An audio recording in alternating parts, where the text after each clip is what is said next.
hit Command 0 to put the page in the screen. The part I've given you is this section with the layout, and when you look at it, it does have a little bit of the pixelation to this. Under View, you can go to where it has the screen mode, display performance. It says typical. If I go to high quality, it'll take a little more memory to render, but it renders it back to a clear image, depending on the scale and the file size of any images that you put in there. So that gives you that piece to look at as a reference. The tricky part is putting in together some of these images. This particular reference, when you go to select it, it has the layer options just like in Illustrator. Shows, lock, print layer, show guides, lock guides. It doesn't have the dimming of the image on there, unfortunately. So it's almost a matter of trying to work with it without it, or to take the image and click on it. You'll see if I click and move the image, there it is. Command Z always puts it back exactly where it belongs, so that way you can at least see that section. It still has the selections of all the windows, just like in Illustrator as you go through it. And you can dim down the image if you want to change the percentage of the opacity of this image. So that's one possible way that you can work around and the part that it doesn't have the option for dimming it down in the Layers panel. Taking a look at the next section is just a blank layer. The third layer on top, layer 1, I'm just going to double click on it and just put the copy, because it's trying to get you to be familiar with the elements of the advertisement. These pieces, for this, demonstrate just one more time here. To do the text, it has to be within a text tool and a text box. So I draw the text out and just paste in what I have. So right now, this shows me the type. This little red box on the outside, when I have the direct selection tool, allows me to make it bigger. It's telling me that there's more text in there than I need. So when I take a look at what's up here, it's copied in a lot more text I highlighted than I needed. So I'm just going to highlight this part and take that out of there. The text box is something that you can adjust. There's all kinds of icons on the side. If I get too small, the text is crowded. It shows the plus box, tells me that it's hidden within there, and it goes into that side. So you just have to navigate yourself around to take a look at the type. You can see the control panel up at the top. You can take a look at the types and tables on here, and this will bring up character, which is always a good panel just to bring up and looks familiar to what you've done before. So again, you can click in, just like in Illustrator, you can click through here to scroll through the type if you know the font that you want. And then you can just start to type it, and if you get into a few letters, it'll populate what it thinks you're trying to get, and it gives you these pieces. So I'm just going to go with Helvetica to just get into that section. You can see you have all these variations of that font, and it gives you some of these pieces to take a look at. And you can see if that's the one. If not, you can click right on the triangle, go back to it. It'll give you the 14 options of where they're at. And when you click on this part, it'll take all these sections when you take a look at the images inside there. So it gives you a little bit of that look to it. So again, this is giving you the character, but the center of the type, when you want that one, you have to go under Window again. This time it's under Paragraph, but it'll pop up along with it. And you can combine these two just by grabbing and placing it in there. And this will give you the centered part of the type. So when you take a look, that's where it's coming across. And again, with the fonts, you can change the thickness, the size, the spacing between the letters of the type, the leading. You can vertical and horizontally change this. So I can squish this down a little bit if necessary into that piece. I can change the point size with the scrolling of the mouse, the triangles here. So it gives me this particular piece, and then as you put it up here, it's just trying to place this section up here to try to match that type as best you can, just to make it fit within there. And like I said, you can also squish this part in, and it'll change that part for you. So putting that in there gives you a little bit more of of an adjustment to it. And there you can see it, where you can indicate how small you think it needs to be, how much space within the lines beneath it, and that adds that piece together. You can also save this, all this formatting of the text, excuse me, under the window type, and you can actually place that in there. But it gives you, at least initially, a part to set up from. So if I do go back to the type, the part that has the graphics, I'm going to just go to File, Place, and when you take a look at it, it'll come through. I have this listed in there, so when you take a look, this is where you have to load up the network. So you can see I have it not listed here, but if I go into the Finder and click on these pieces, just go to Go, and connect to server. Down at the bottom is ACRUX. I just hit Connect.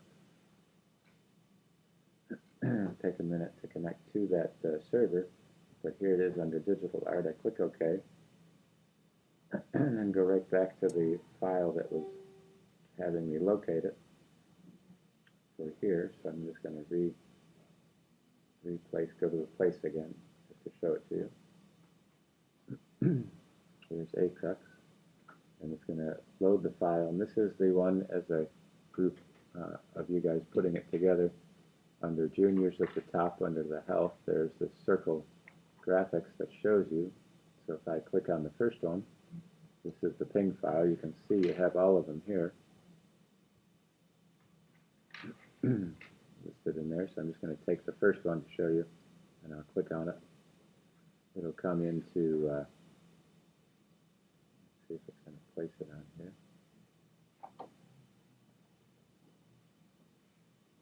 Nothing. So here it is listed. The only trouble you got to just be careful is you don't click on a separate image and just place this graphic there. You can see that there's a link here, so while this is selected under the links panel under Window, just make sure, just like in the other, it's embedded into this section. So embed the link so that way if it's moved, it's placed in there. Okay. So there's the part for these three items, and again, you can adjust them, change them in the vertical scaling, so it'll give you that scale. And you can group them together as well. So it'll give you that function to move them as one element. Okay. The background image, when you go to the layers, give yourself a layer. I have one here for layer 3. So I'm just going to type in the snowman character. And two ways that you can do this. You can also do place again and find the graphic if you save this piece as a graphic. So that's the section for it. When I bring it into Illustrator, those of you that have the file, this is with the background as well, I have it selected. I can export selection, and this will allow me to change this to it's going to be a solid piece. I can make this into JPEG 100. The resolution is set at 300, and the location is where I would locate it onto your file. The other option in these two programs is you can copy it and simply come into here and paste it right in, and it'll place this image right where it needs to belong. So when you take a look at it, there it is. The only tricky part, you're still trying to use the background to help you, so I'm going to lock it and still place it in there. So it's just a matter of assembling all of the pieces. The last part, just to show you a quick way to do it, is to place all of these images that you have and just hold the Shift key down and it brings them all together. The Command key lets you alternate and pick some of these, but once you have that, you can click Open, and now you have these images that you guys created. And it puts all those images right in there for you, and that's a quick way to do this. You can see there's a link there that shows that when you go into the links panel, these are all on links, so I'm going to embed them in here and embed the link right there. Okay? So as you go through, you have the type and the text to then just simply place all these in there. It's a good idea to use the sections with the layers to put them in there to keep track of them a little bit easier. Okay, so that'll get you started, and like I said, you can do the headline at the top. The rest of these graphics, just bring it right around.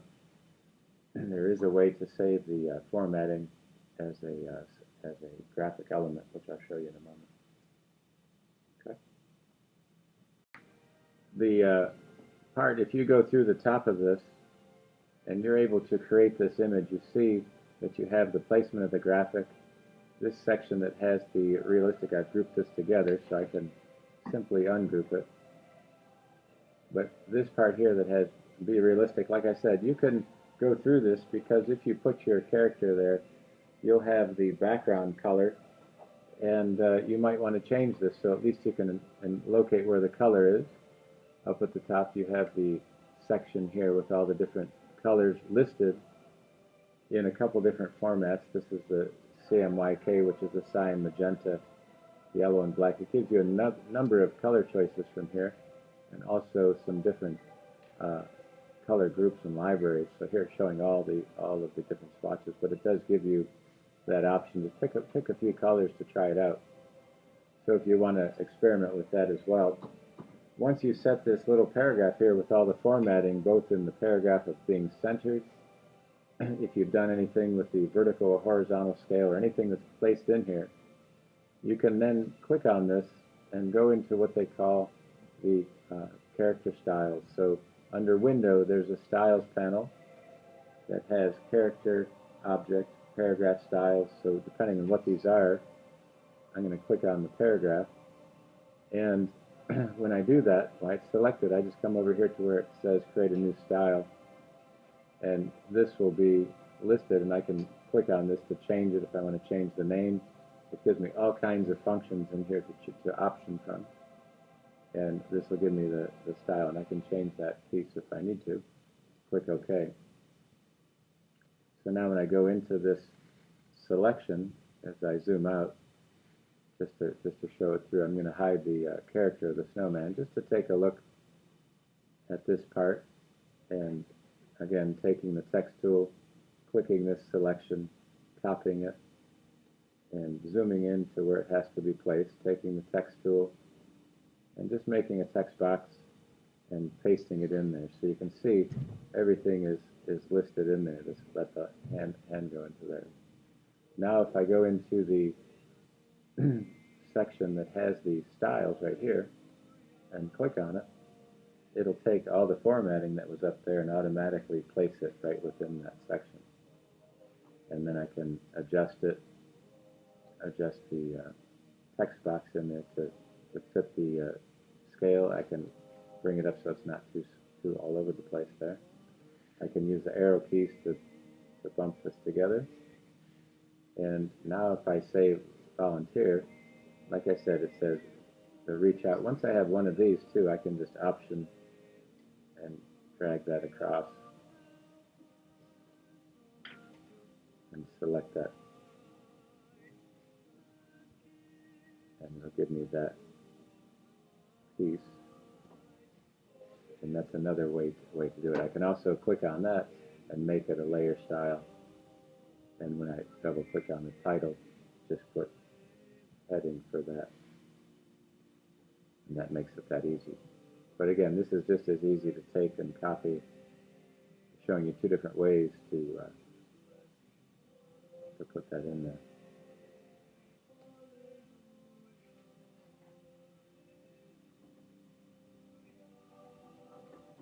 So again, just kind of showing you some easy ways to work around all of this section with the type as it goes through that section, and just by using the layer styles into that piece. Okay. And again, as you go into the layers, you'll see that piece. If I hit the tab key, it'll hide everything, so that you can see the screen how it's coming across there.